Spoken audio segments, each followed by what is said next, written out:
Aking bariin na kinukundina ang mga paratang sa mga miyembro ng Justice Committee dito sa ginawa nilang pagdinig sa impeachment complaint kay VP Sara. Sinasabi nila na binayaran daw yung mga congressmen na napakalabo.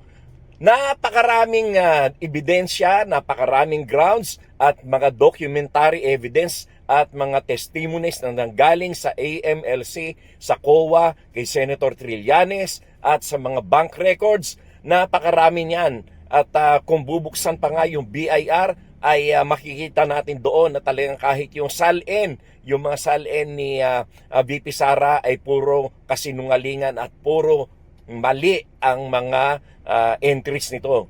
At dito natin makikita na talagang ang mga miyembro ng Justice Committee ay bumoto ng sang-ayon sa kanilang konsensya at sang-ayon doon sa kanilang nasaksihan at nakita ng mga ebidensya.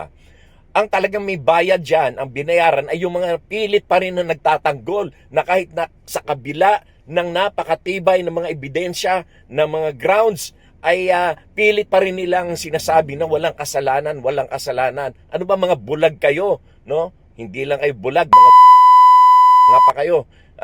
Yan mga Justice Committee members pa ang inyong paparatangan. Aba kayo ang mga binayaran. Hindi kayo magtatanggol kay Sara kung hindi kayo binayaran.